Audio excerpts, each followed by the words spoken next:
life in the business and now we're probably hopefully someone to help keep you doing some hard. You did here for your nervous system. So him,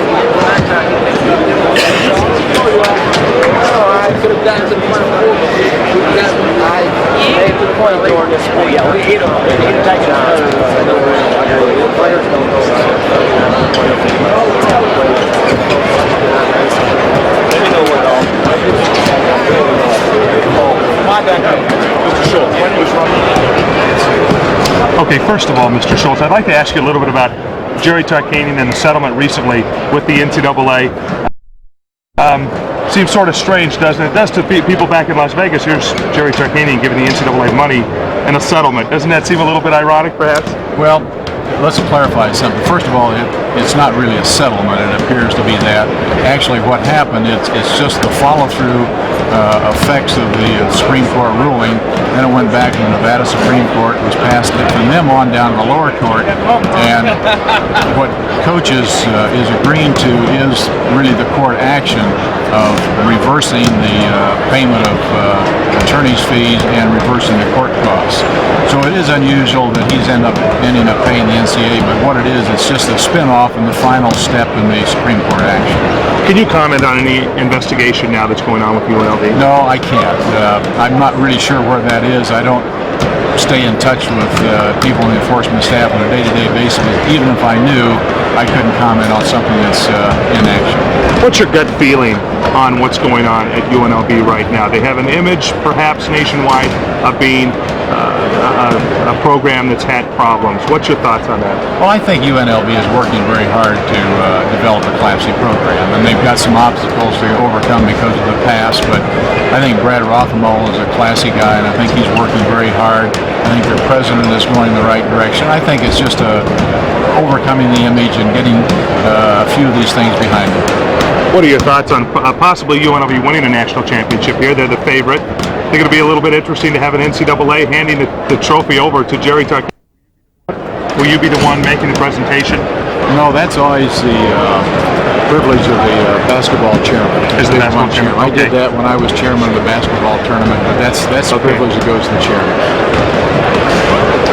All right, your thoughts now on it might be an interesting picture to see the NCAA handing a trophy over to Jerry Tarkanian on Monday night if they do win it all, considering what has happened in the past with Tark and the NCAA. Well, you have to keep in mind the whole event. You know, let's get the facts straight. Jerry Tarkanian is an outstanding basketball coach. He has a very well-disciplined and talented team. If they win the championship, they deserve that. Regardless of what some people think, the NCAA is not a vindictive organization. I'm not going to allow it to be that. If they win it, they will have earned it, and the NCAA will proudly give them their awards. There was an article in one of the local papers here stating that if the Rebels had problems, if they won the national championship here and there were irregularities found in the program, they were speculating that the championship would be taken away from the Rebels. Would that, I know you can't comment on whether that would happen or not, but is that within the realm of possibility that the championship could be taken away from a winner? Well, the only way that would happen would be if they used an ineligible player. If through some type of investigation one of the current players were found to have been ineligible, and there's a part of the regulation says that the institution knew or should have known that the athlete was ineligible and allowed to participate, then they may have to forfeit any championships they won, and they have the possibility of returning up to 90% of the proceeds they've received. But just because a school was maybe found in violation of NCAA rules but players were ineligible, I don't think the infractions committee then could legitimately take the championship away. It would have to be because an ineligible player was used. Tark feels at times, and a lot of people in Vegas feel at times, that the NCAA has picked on him over the years. Is that true or not? Well, I don't know. You know, I've only been there for 2.5 years. Since I've been there, I don't think we've tried to pick on Tark. I know that probably is a feeling he has. I think it basically is probably because of some of the athletes that have been recruited and some of the things that have happened along the line. And you know, it's unfortunate if that perspective is out there. And I can't comment. I don't know what went on in the past, but in the last 2.5 years, I can assure you that hasn't been the case. All right. Thank you very much. I just have a question on it. Just the general perception that the public has of the NCAA as being more of a policing organization. Can you comment on that? Well, I think that's probably the public perception in some cases, because people don't understand how the enforcement process works, because we're not a police force.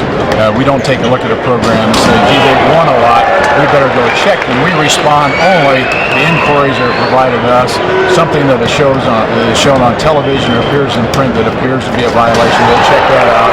And a lot of times in investigating one school, that will lead us to another school, because these athletes are recruited by more than one school. But the penalties are actually handed out by the jury of their peers, athletic directors and faculty representatives, and not by the corporate body of the NCAA. Georgia Tech players